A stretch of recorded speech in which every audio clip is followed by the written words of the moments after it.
নারী হেনস্থায় অভিযুক্তের হাতে পবিত্র কোরআন শরীফ ধরিয়ে শোডাউন ইসলামের সৌন্দর্য নষ্ট করে, এমনটাই বলেছেন ইসলামী চিন্তাবিদ ও আলোচকরা। তৌহিদি জনতা কিংবা ছাত্র জনতার পরিচয়ে মব তৈরি, সীমা লঙ্ঘন ও বাড়াবাড়ি করা অন্যায়। ইসলামী চিন্তাবিদরা বলেন, কাউকে দিনের পথে ডাকারও সঠিক পন্থা আছে, কারো রুচি ইচ্ছে নিয়ে বাড়াবাড়ি করাও ইসলাম অনুমোদন করে না। তারা মনে করেন, দেশের প্রচলিত আইনের প্রতি শ্রদ্ধাশীল থাকাও ঈমানি দায়িত্ব। আলামিন হক অহনের প্রতিবেদনে থাকছে বিস্তারিত।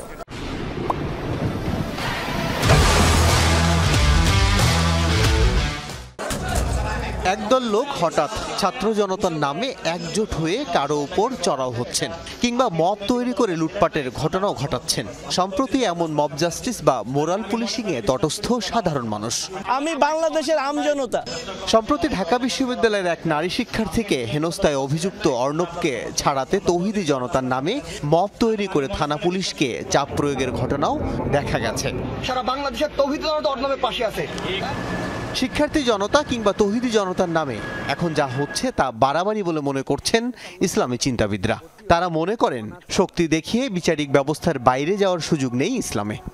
আল্লাহ রাব্বুল আলামিনের নির্দেশের সাথে যদি সরাসরি সেটি সাংঘর্ষিক হয় সেক্ষেত্রে ভিন্ন কথা, কিন্তু রাষ্ট্র যে সকল নিয়ম কানুন করেছে আপনাকে কিন্তু সেই নিয়মের মধ্যে থাকতে হবে। যিনি অন্যায় করেছেন তার জন্য তিনি রায় পাবেন, কিন্তু এর মানে এই নয় যে আমি আমার শক্তি, পেশি শক্তি অথবা আমি বিচার বহির্ভূত পদ্ধতিতে আমি কোনো পাওয়ার ক্যারি করে আমি কোনো একজন যিনি সেই ক্ষেত্রে ভিকটিম বা যেই ক্ষেত্রে তিনি এই ক্ষেত্রে অকারেন্স ঘটিয়েছেন তাকে আমি বের করে নিয়ে আসবো, এটা কিন্তু ইসলাম সমর্থন করে না। তাওহীদি জনতার নামে কেউ যদি সীমা লঙ্ঘন করেন, বাড়াবাড়ি করেন, সেটা অবশ্যই অন্যায়, কিন্তু এখানে তাওহীদি জনতাকে কালার করার জন্য পরিকল্পিতভাবে তিলকে তাল বানানোর অপচেষ্টা হচ্ছে কিনা সেটিও আমার মনে হয় খতিয়ে দেখা দরকার।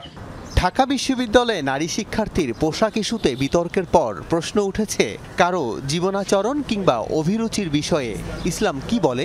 দিনের পথে দাওয়াতের পদ্ধতি বা কি?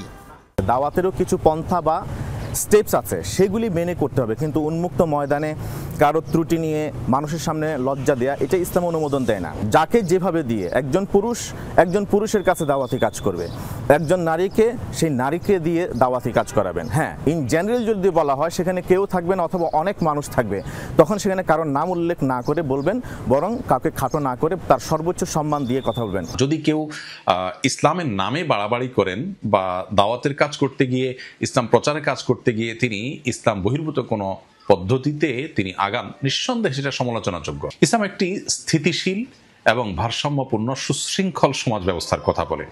আল্লাহ তাআলা কোরআনে কারিমে পরিষ্কারভাবে জানিয়েছেন যে ইন্নাহু লা ইউহিব্বুল ফাসাদ, তিনি বিশৃঙ্খলা বা ফাসাদ পছন্দ করেন না।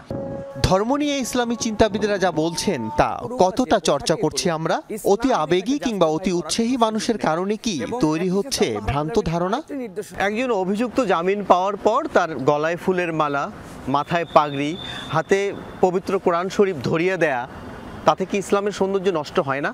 ইসলাম বলে যে হ্যাঁ, একজন মেয়ে শালীন পোশাক পরবেন, কিন্তু এইটা বলার দায়িত্ব কার? অথবা এইটা বলে কেউ একজন কোনো মহিলাকে বিব্রত করতে পারেন কিনা, অথবা যেই ব্যক্তি এটা বলেছেন তিনি কিভাবে বলেছেন, এটা কিন্তু আমরা কিছুই জানি, সব ধোঁয়াশাচ্ছন্ন। কিন্তু তার পক্ষে যে তাকে বের করে আনার পরে তার মাথায় পাগড়ি পরিয়ে দেওয়া, তার হাতে কোরআন দিয়ে আমরা মনে করতেছি বিরাট কিছু আমরা করে ফেললাম, এটা মনে হয় ইসলামকে সৌন্দর্যমণ্ডিত করে উপস্থাপন করা নয়, এটা আমাদের ভুল বার্তা দিচ্ছে ইসলামের জন্য। ইসলাম বলে যে হ্যাঁ, আল আমিন হক অহন, যমুনা নিউজ, ঢাকা। বলার দায়িত্ব